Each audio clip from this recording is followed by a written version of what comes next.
नमस्कार, सत श्रीकाल, आदाब। मेरा नाम मनदीप पुनिया है और आप सुन रहे हैं पंजाबी रेडियो यूएसए। मैं एक बार फिर हाजिर हूं नए बुलेटिन के साथ और शुरुआत करते हैं आज की मुख्य खबरों से। जम्मू कश्मीर में विधानसभा चुनाव को लेकर गर्माहट शुरू हो गई है। वहां की बड़ी पार्टी नेशनल कॉन्फ्रेंस के नेता फारूक अब्दुल्ला ने कहा है कि वे और कांग्रेस साथ साथ हैं। राहुल गांधी भी आजकल जम्मू कश्मीर में हैं और उन्होंने वहां से अनाउंस किया है कि वे जम्मू कश्मीर के लोगों को वापस स्टेटहुड दिलवाने के लिए चुनाव लड़ रहे हैं।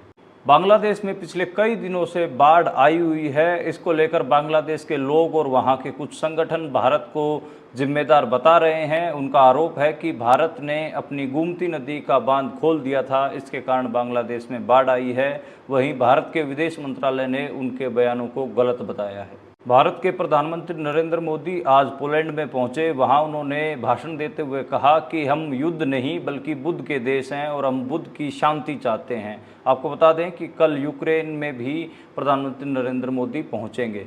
आज देश भर में कांग्रेस सरकार ने अडानी और मोदी सरकार के गठजोड़ को लेकर विरोध प्रदर्शन किए और कांग्रेस पार्टी ने डिमांड उठाई कि सेबी चीफ का इस्तीफा लिया जाए। हिंडनबर्ग रिपोर्ट आने के बाद कांग्रेस लगातार मोदी सरकार के ऊपर हमलावर है और वह कह रही है कि मोदी सरकार अपने मित्र अडानी को हर एक फ़ायदा पहुँचाने की कोशिश कर रहे हैं। कतर में श्री गुरु ग्रंथ साहिब की बेअदबी का मामला सामने आया है। दोहा पुलिस ने 2 स्वरूपों को अपने पास रख लिया है। वहीं एसजीपीसी के प्रधान हरजिंदर सिंह धामी ने चिट्ठी लिखकर विदेश मंत्रालय को इस मामले में इंटरवीन करने के लिए कहा है। Punjab and Haryana high court ने पंजाब सरकार को फटकार लगाते हुए मुद्दों मामले में कहा है कि प्रवासियों की सुरक्षा पंजाब सरकार की जिम्मेदारी है। मामला मोहाली जिले के मद्दो गांव का है, जिसमें प्रवासी मजदूरों को गांव छोड़ने के लिए आदेश पंचायत ने पारित किए थे। आज शंभू बॉर्डर से एक बड़ी दुखदाई खबर सामने आई है। 65 साल के किसान कौर सिंह की मौत हार्ट अटैक के कारण हो गई है। अब तक कुल 13 किसानों की मौत किसान आंदोलन 2 यानी कि शंभू बॉर्डर पर चल रहे किसान आंदोलन में हो चुकी है। हरियाणा में सरकारी भर्तियों के रिजल्ट चुनाव आयोग ने रोक दिए हैं। कांग्रेस पार्टी ने इसके खिलाफ शिकायत की थी और कोड ऑफ कंडक्ट का उल्लंघन बताया था।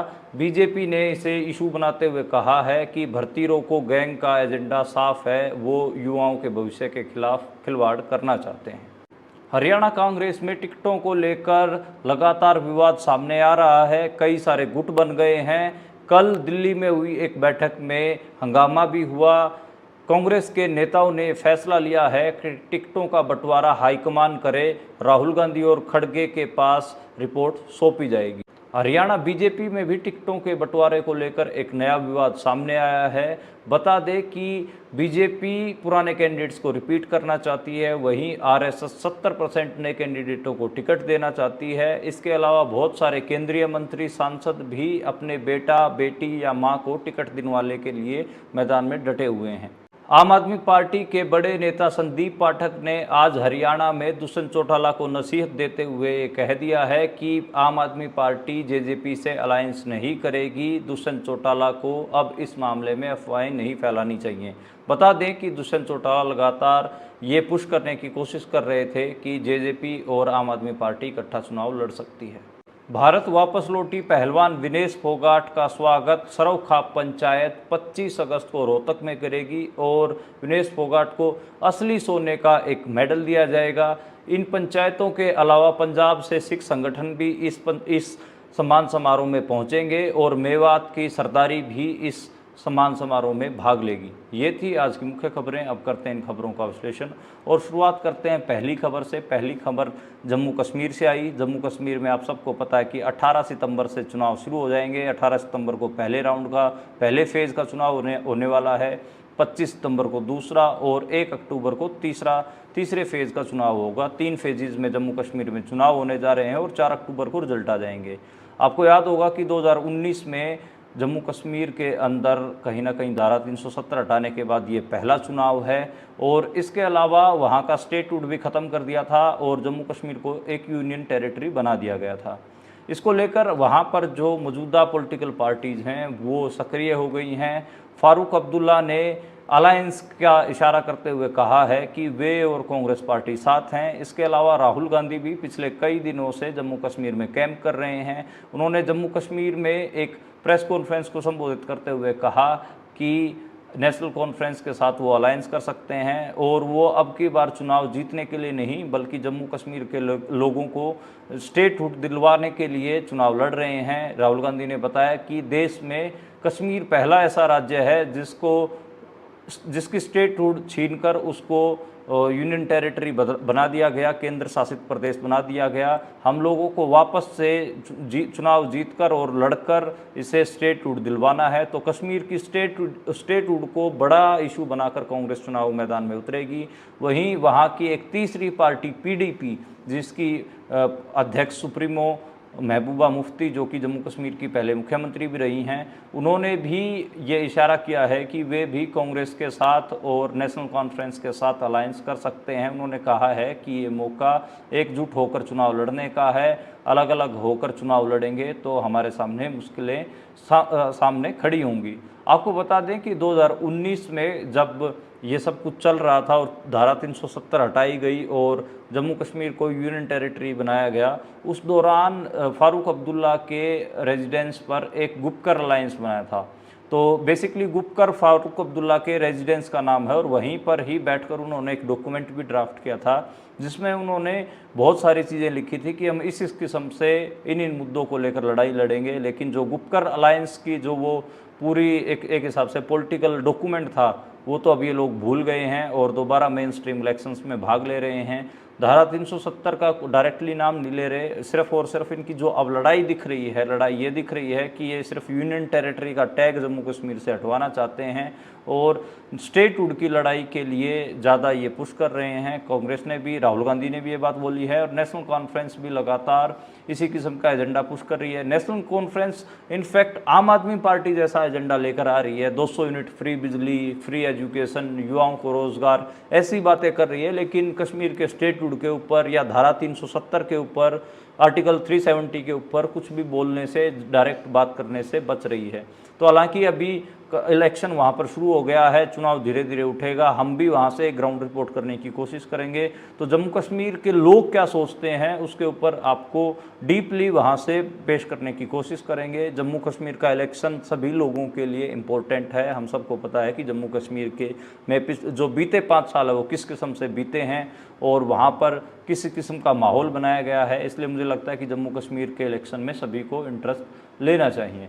अगली खबर की ओर बढ़ते हैं और अगली खबर बांग्लादेश से है। बांग्लादेश में बाढ़ जैसी स्थिति हो रखी है और पिछले कई दिनों से बांग्लादेश में बाढ़ आई हुई है और बांग्लादेश के लोग और कुछ संगठन भारत को इसका जिम्मेदार ठहरा रहे हैं। उनका कहना है कि त्रिपुरा से जो नदी आती है गोमती, उसके ऊपर एक डैम बना हुआ है और उस डैम के दरवाजे खोलने के कारण बांग्लादेश में बाढ़ आई है। बहुत सारे सवाल इसको लेकर बांग्लादेश के लोग कह रहे हैं कि भारत बांग्लादेश को डुबोना क्यों चाहता है। वो डैम को बंद रख सकता था, पानी को इधर उधर भेजा जा सकता था। इसको लेकर भारत ने भी अपनी सफाई पेश की है। भारत के विदेश मंत्रालय ने बयान जारी करते हुए कहा है कि जो बाढ़ है बांग्लादेश में वो डैम खोलने के कारण नहीं आई है, गोमती नदी के कारण नहीं आई है, बल्कि बारिश के कारण जो नेचुरल फ्लो ऑफ वाटर है, ग्राउंड जो बारिश हुई है त्रिपुरा और वहाँ उस इलाके में, वो सीधा सारा पानी बांग्लादेश की तरफ उतरता है। तो उस नेचुरल फ्लो ऑफ वाटर के कारण वो सारा पानी बांग्लादेश गया है, इस वजह से बाढ़ आई है। हालांकि इसको लेकर तो बहुत सारे दावे हैं, बहुत सारी चीज़ें हैं। मैं भी अपने बुलेटिन में कई बार जिक्र करता हूँ एक्सट्रीम वेदर कंडीशंस की, कि जो फ्लैश फ्लड्स हैं वो भी देखने को मिल रही हैं। फ्लैश फ्लड का मतलब ये होता है कि एकदम से तेज़ बारिश होने के कारण सारा पानी एकदम बह निकलता है और उससे जो एकदम से बाढ़ आती है उसको फ्लैश फ्लड कहते हैं।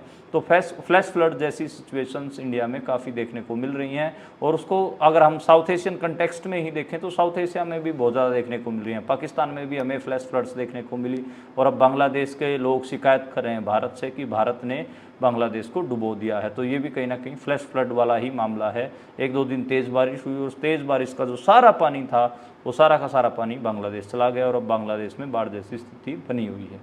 अगली खबर की ओर बढ़ते हैं और अगली खबर प्रधानमंत्री नरेंद्र मोदी के विदेश दौरे को लेकर है। वो आज पोलैंड में थे और पोलैंड में उन्होंने भाषण देते हुए कहा कि भारत बुद्ध का देश है, हम युद्ध नहीं चाहते, हम बल्कि बुद्ध की शांति चाहते हैं। ये उनका स्टेटमेंट है। हम बुद्ध को मानने वाले हैं, युद्ध में विश्वास नहीं करते।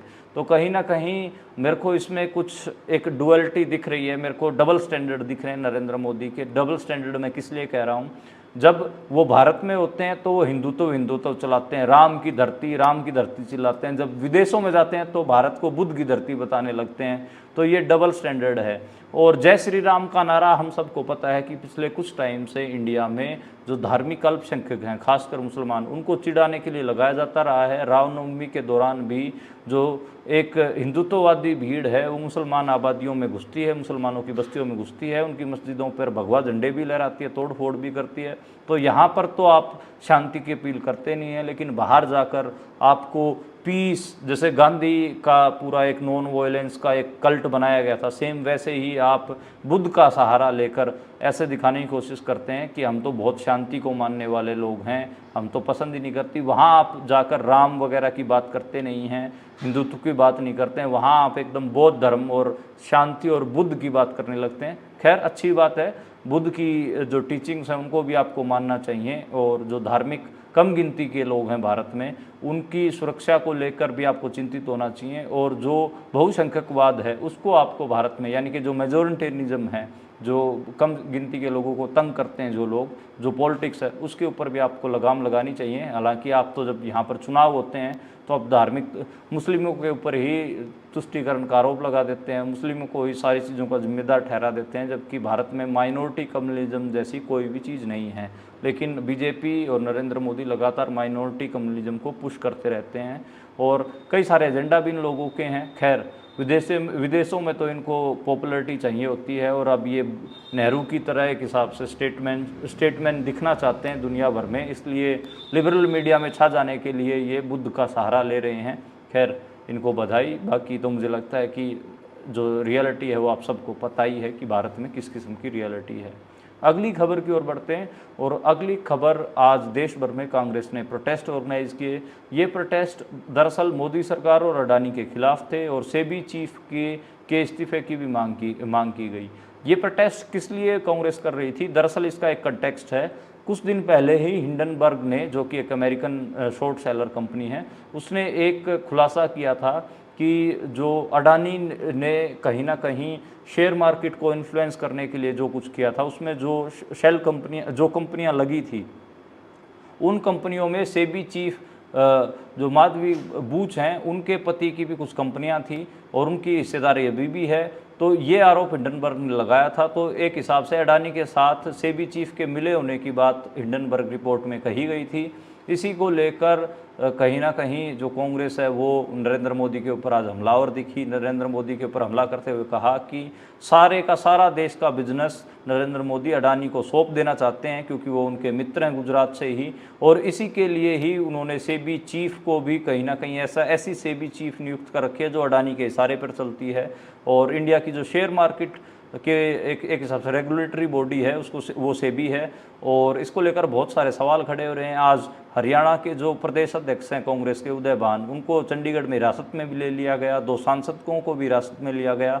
पंजाब कांग्रेस ने भी आज प्रोटेस्ट किया है। देश भर में ही, मतलब मैं तो कहूँगा कि हर सूबे में इन्होंने अपनी अपनी राजधानियों में अडानी और नरेंद्र मोदी के खिलाफ प्रदर्शन किए हैं। हालांकि हम सबको पता है कि जब राजस्थान में कांग्रेस की सरकार थी तो खुद कांग्रेस के मुख्यमंत्री अशोक गहलोत ने अडानी को अपने स्टेट में बुला के इन्वेस्ट करने के लिए कहा था, इन्वेस्टमेंट सबमिट कराई थी, और अडानी का आप सबको पता है कि पैसा उस समय राजस्थान में भी लगा था। खैर, लेकिन अब कांग्रेस एंटी अडानी स्टांस दिखा रही है, क्योंकि जो इनके बड़े नेता राहुल गांधी, वो पार्लियामेंट में अडानी के खिलाफ और नरेंद्र मोदी के खिलाफ ठीक ठाक पोजिंग करते हैं। तो इस वजह से कांग्रेसी अब इस किस्म की चीज़ बना रहे हैं। हालांकि मुझे नहीं लगता कि कांग्रेसी पूंजीपतियों के बहुत ज़्यादा खिलाफ हैं, इनकी अपनी चीज़ें हैं। मैं तो साल 2012 की एक वीडियो मेरे सामने आई, जिसमें उस समय कांग्रेस की सरकार होती थी केंद्र में, मनमोहन सिंह प्रधानमंत्री थे, और जम्मू कश्मीर की वो वीडियो है। जम्मू कश्मीर में हम सबको पता है कि उस दौरान शांति नहीं थी, और एक वहाँ पर खुद मुख्तियारी की जो पॉलिटिक्स है वो तो चलती ही रही है, स्टेटहुड की नहीं बल्कि नेशनहुड की जो डिमांड है वो तो चलती ही रही है। तो उस बीच में राहुल गांधी रतन टाटा को वहाँ लेकर गए हुए थे, और रतन टाटा और वहाँ पर कह रहे थे कि मैं अपने साथ बड़े बड़े बिजनेसमैन को लेकर आया हूँ, ये लोग आप लोगों को, कश्मीर के लोगों को नौकरियाँ देंगे। तो एक हिसाब से कांग्रेस को के ऊपर तो ये ताना मारा ही जाता है कि कांग्रेस बिरला, टाटा और बजाज की रही है, वहीं अब जो बीजेपी है इसके ऊपर ताना मारा जाता है कि अडानी और अंबानी की रही है, यानी कि दोनों ही पार्टियों के बड़े बड़े पूंजीपति घराने तो बिजनेसमैन तो पार्टनर रहे ही हैं, सहयोगी रहे हैं, ये हमें दिखता भी है। तो खैर मेन स्ट्रीम पॉलिटिक्स है, ये ऐसे ही चलती है। और अब हम आगे की ओर बढ़ते हैं इसको छोड़कर। और जो अगली खबर है वो अगली खबर एक दुखदाई खबर है, कतर से आई है। कतर में श्री गुरु ग्रंथ साहिब के साथ बेअदबी का एक मामला सामने आया है।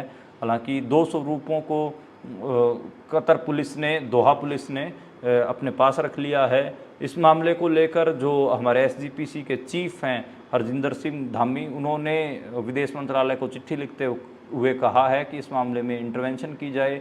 और उन्होंने और भी कई बातें कही हैं। हालांकि ये मामला अभी अपडेटिंग में है, इससे पूरी डिटेल्स निकल कर सामने नहीं आई हैं। जैसे ही पूरी डिटेल्स सामने निकल कर आएंगी मैं कल आपको अपने बुलेटिन में ज़रूर इस मामले के बारे में अपडेट दूंगा। अगली खबर की ओर बढ़ते हैं। और अगली खबर पंजाब सरकार को आज पंजाब एंड हरियाणा हाईकोर्ट ने फटकार लगाने के ऊपर है। आपको याद होगा कि अगस्त के पहले सप्ताह में ही एक पंचायत का डिसीजन सामने आया था। मद्दो गांव पड़ता है, मद्दो संगतियां मोहाली में। वहां की पंचायत ने फैसला लिया था कि गांव में जितने भी प्रवासी मजदूर हैं उन सबको गांव से बाहर निकाल देंगे। और एक इसकी पूरी दुनिया में चर्चा हुई थी, पूरे मुल्क में चर्चा हुई थी। तो इसको लेकर case Punjab and Haryana high court में भी एक एडवोकेट ने मूव किया। तो इसकी सुनवाई करते हुए आज पंजाब हरियाणा हाईकोर्ट के जज ने कहा है कि पंजाब सरकार को मज़दूरों की एक हिसाब से सुरक्षा की जिम्मेदारी लेनी चाहिए, उनको ऐसे बाहर नहीं निकालना चाहिए। और पंचायत को भी वार्निंग दी है कि ऐसे काम ना करो, क्योंकि सब लोग काम के लिए पलायन तो करते ही हैं। आप लोग किसान लोग हो, आपके खेतों में गेहूं काटने के लिए, धान काटने के लिए मज़दूरों की तो ज़रूरत होती है। और प्रवासी मज़दूर कौन सा यहाँ पर बसने के लिए या फिर आपके ऊपर कब्जा करने के लिए आए हुए हैं, वो भी अपनी दिहाड़ी रोज़गार कमाने के लिए आए हुए हैं। इसलिए इस किस्म के ना काम करने की कहीं ना कहीं अपील आज पंजाब एंड हरियाणा हाईकोर्ट ने की है। अब हम अगली खबर की ओर बढ़ते हैं। और अगली खबर भी एक दुखदाई खबर है। शंभू बॉर्डर पर कौर सिंह नाम के एक 65 साल के किसान की मौत हो गई है। हार्ट अटैक के कारण उनकी जान गई है।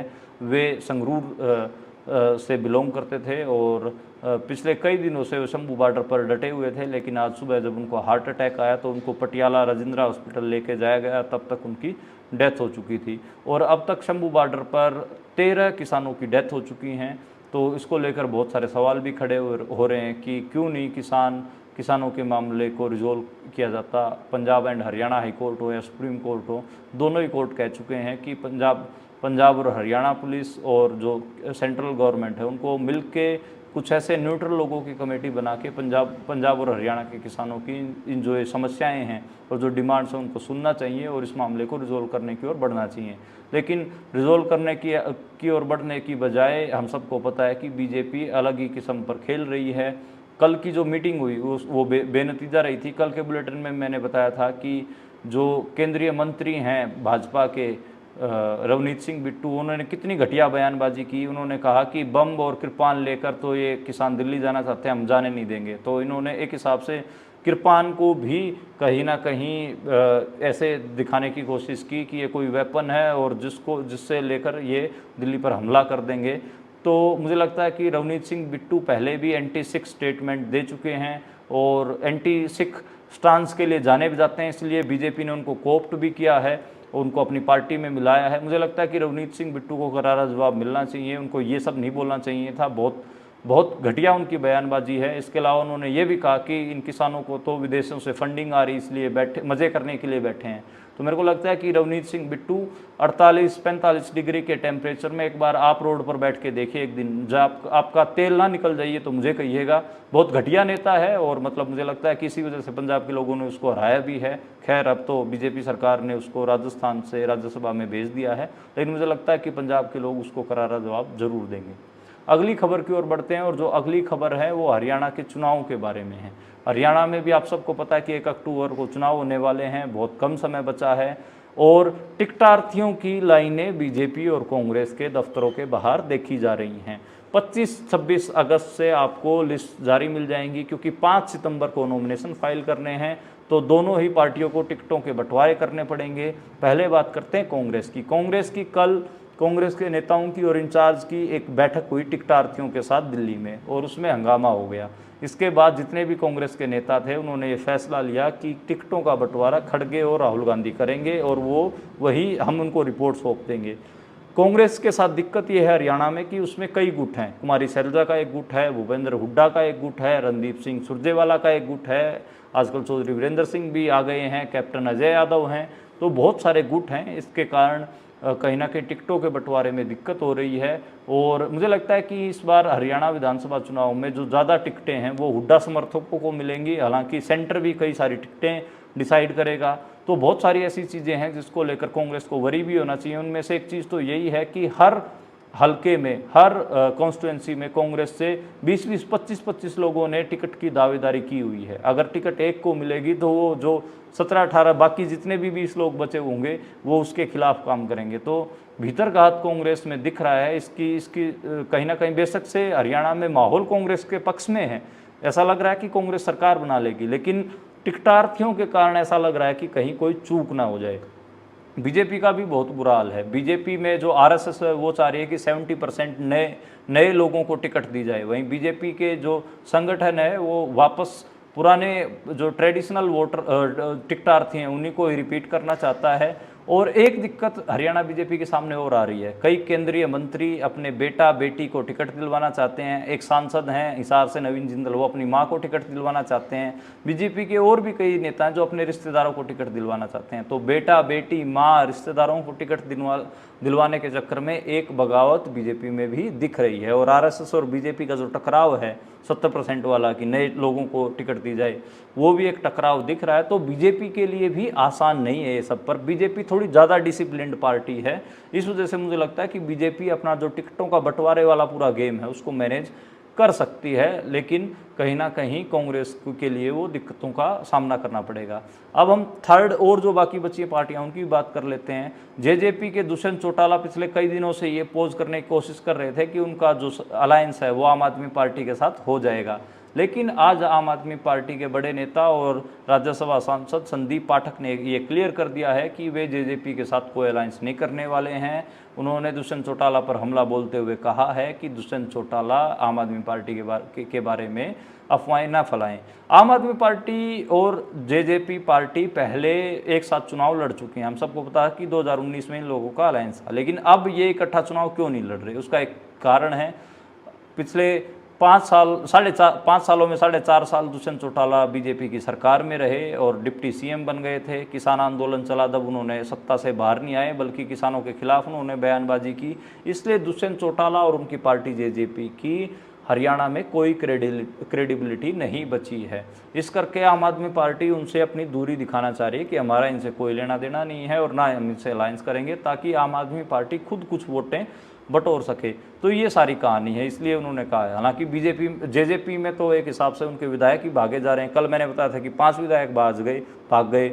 आज एक विधायक का नाम और जोड़ लीजिए, यानी कि टोटल 6 विधायक जेजेपी छोड़कर जा चुके हैं। रावनिवास सुरजाखेड़ा नरवाना से, जींद की नरवाना सीट से आज उन्होंने जेजेपी छोड़ दी है और वो बीजेपी से टिकट की ट्राई कर रहे हैं। शायद वो कहीं ना कहीं कोशिश करेंगे कि बीजेपी से टिकट उनको मिल सके। तो आज की मुख्य खबरें ये थी और उनका विश्लेषण भी आपने सुना। कल दोबारा मुलाकात होगी नई खबरों के साथ, नए विश्लेषण के साथ। आप देखते और सुनते रहिए पंजाब।